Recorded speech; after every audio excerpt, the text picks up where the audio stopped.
एक हमारे यहाँ खुतबे हुज्जतुल विदा की बड़ी अल्हम्दुलिल्लाह हम बात करते हैं। क्या नबी अलैहिस्सलाम ने फरमाया क्या कि जी मैं तुम्हें अपने बाद दो चीजें छोड़े जा रहा हूँ, एक कुरान और एक सुन्नत। हर एक यही कह रहा है, एक कुरान और एक सुन्नत। यार आप अपने अंदर ये अखलाकी जुर्रत क्यों नहीं पैदा करते कि मैं तुम्हारे दरमियान दो चीजें छोड़े जा रहा हूं, एक कुरान और एक अपनी इतरत, अपने अहले बैत, अपनी आल। सहाबा क्यों नहीं फरमाया मैं तुम्हारे दरमियान सहाबा छोड़े जा रहा हूं? सहाबा के लिए ये भी हदीस है ना कि मेरे किसी भी साहबी को, मफहूम अर्ज करता हूं कि तुम मेरे किसी भी साहबी की इक्तदा करोगे तो हिदायत पा जाओगे। लेकिन खुतबा हुज्जतुल विदा जो दुनिया का सबसे बड़ा इज्तिमा था, 1.25 लाख सहाबा मौजूद थे जो पूरी दुनिया में गए, उन्होंने पहुंचाना था पैगाम नबी का, क्योंकि उस दिन दीन मुकम्मल हो गया था। फरमाया मैं अहले बैत छोड़ा। क्यों? इसकी सबसे बड़ी वजह, सहाबा भी वफात पा गए, कई सहाबा ने शादियां नहीं की, कई असहाब के औलाद ही नहीं है, लेकिन अल्लाह ने कुरान में वादा किया इन्ना शानिया का हुआ अबतर, ऐ महबूब तेरा दुश्मन ही बेनाम रहेगा लेकिन तेरी आल चलेगी, तेरी आल चलेगी, क़यामत तक सैयद होगा।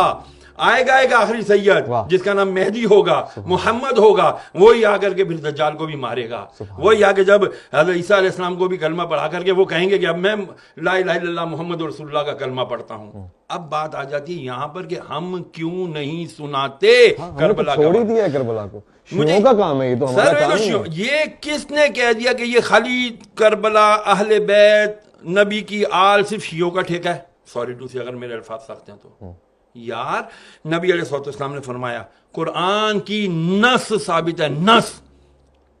नस उसको कहते हैं जिसपे कुरान से दलील आई हो। तो कुरान की आयत मुबाहिला नहीं है, आयत तत्हीर नहीं है। मैं तुमसे कुछ नहीं मांगता, नबी फरमा रहे अल्लाह की, मैं कोई कुछ नहीं सवाल करता तुमसे, इल्लल मवद्दतल कुर्बा, मेरे अकरबा की, मेरे अहले बैत की, इनकी मवद्दत रखो। और मवद्दत मोहब्बत से बहुत आली मकाम होता है। इसके अंदर अगर हम जाएंगे ना, लेकिन जब तक वो क्राइटेरिया नहीं बनेगा उस वक्त तक बचेंगे नहीं। कौन सा टोला शुरू हो गया जी, जरा सा जिक्र अहले बैत किया, जिक्र अली अली किया, उन्होंने कहा तफजीली है तो राफजी है, अब इसका क्या करें? ये भी तो मसला है। मैंने आपसे अर्ज किया ना, हमें दोबारा रिव्यू करना पड़ेगा। मैं तमाम उलमा अहले सुन्नत से हाथ जोड़कर, मैं हकीर फ़कीर आदमी, तालिब इल्म, मेरी कोई औकात नहीं है, सिर्फ हाथ जोड़कर जय्यद उलमा से, बड़े उलमा इकराम से अर्ज करूँगा, खुदा के लिए एक तो हम अपना ईगो, अना का खौल तोड़ें, गर्दन में जो सरिये हैं उनको हाथ जोड़कर आज दाना आपकी जूतियां पकड़कर अर्ज करता हूं, खुदा के लिए बैठें। हमारी आज आने वाली नौजवान नस्ल को नहीं पता कि भाई मौला अली कौन है, मौला हुसैन कौन है, हजरत इमाम हसन कौन है, नहीं पता रसूल की अहले बैत कौन है, उनको नहीं पता। अगर उनको पता करना होता है तो वो उठाते हैं और किसके बयानात सुनते हैं? वो अहले तशय्यो उलमा कराम के बयानात सुनते हैं। बहुत बड़े बड़े नाम हैं। मैं शहनशाह नकवी साहब को बहुत अच्छे से जानता हूँ, मैं मसूदी साहब को बहुत अच्छे से जानता हूँ, मैं बाकर साहब को जानता हूँ, बहुत बड़े बड़े उलमा इनके हैं। लेकिन क्या अवाम उलमा अहले सुन्नत अपनी इस जो भी कमी है इसको ख़त्म नहीं कर सकते? मेरी इल्तजा है, खुदा के लिए तफजीलियत का लेबल हर एक के ऊपर ना लगाएं। सहाबा कराम अलैहिम रिज़वान उनके अपने मकाम है, अहले बैत का अलग मकाम है। क्यों मुकाबला करते हैं आप लोग?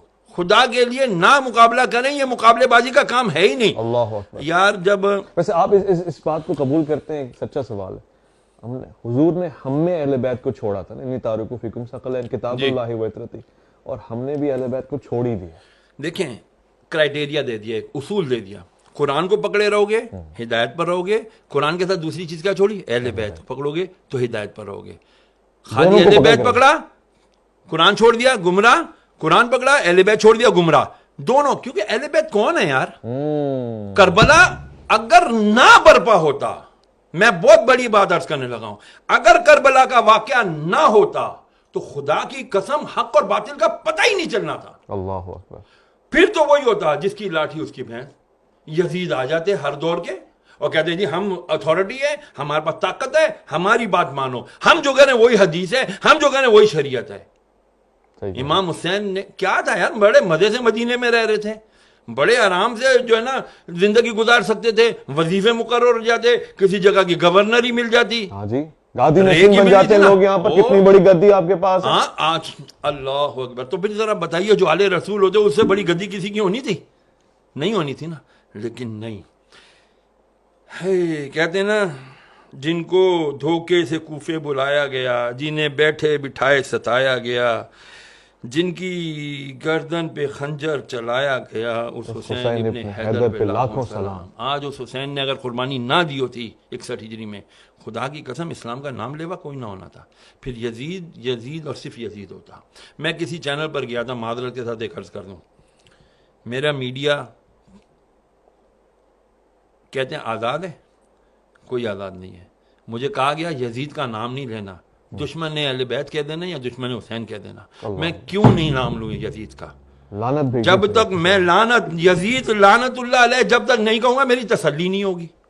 तो मैं क्यों करूं ऐसा काम, मैं क्यों करूं ऐसा प्रोग्राम कि जहां पर मैं हक और बातिल को बयान ही ना कर सकूं। तो फिर आप प्रोग्राम क्यों कर रहे हो भाई? आपका मकसद, आप सिर्फ अपनी फॉर्मेलिटी पूरी कर रहे हो। तो फिर ऐसी फॉर्मेलिटी अल्लाह मुंह पे मारेगा, ऐसी नमाजें ऐसी इबादतें अल्लाह मुंह पे मारेगा, नहीं चलेंगी भाई।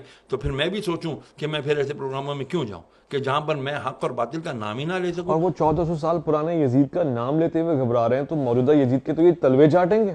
तो हो यही रहा है सिस्टम, आपके सारे यजीदी चला रहे हैं बदकिस्मती से। और फिर हम कहते हैं जी हम अहले बैत के अल्लाह मानने वाले हैं, हम रसूल अल्लाह के जन्नत रसूल अल्लाह की, ऐसे नारों से जन्नतें मिलने लगी ना तो बड़े बड़े, वो क्या शेर है इकबाल का कि वो हो तो वो भी नारे तकबीर भी, हाँ तकरीब क्या होता है वो फितना, फितने के ऊपर अल्लामा इकबाल ने कहा ना कि बारह मुझे अशार याद नहीं रहते भाई, सीधी सी बात है, फितना बहुत है आज के दौर में। अपने आप को बचाओ, अहले बैत और कुरान से मोहब्बत रखो, कुरान पढ़ोगे। मौला का एक कौल याद रखना, मौला अली मुश्किल कुशा क्या फरमाते हैं, जब मेरी ख्वाहिश होती है कि मैं अल्लाह से बात करूं तो मैं कुरान पढ़ता हूँ, मैं नमाज पढ़ता हूँ। और जब मैं चाहता हूँ कि अल्लाह मुझसे बात करे तो मैं कुरान पढ़ता हूँ। तो मुझे लगता है अल्लाह मुझसे कलाम कर रहा है। क्या बात है। तो जब ये बता दिया मौला ने कि देखो तुम कुरान भी नहीं छोड़ना और हम लोगों को भी नहीं छोड़ना, बहुत अगर इनको छोड़ दोगे तो गुमराह हो जाओगे। सुभान अल्लाह।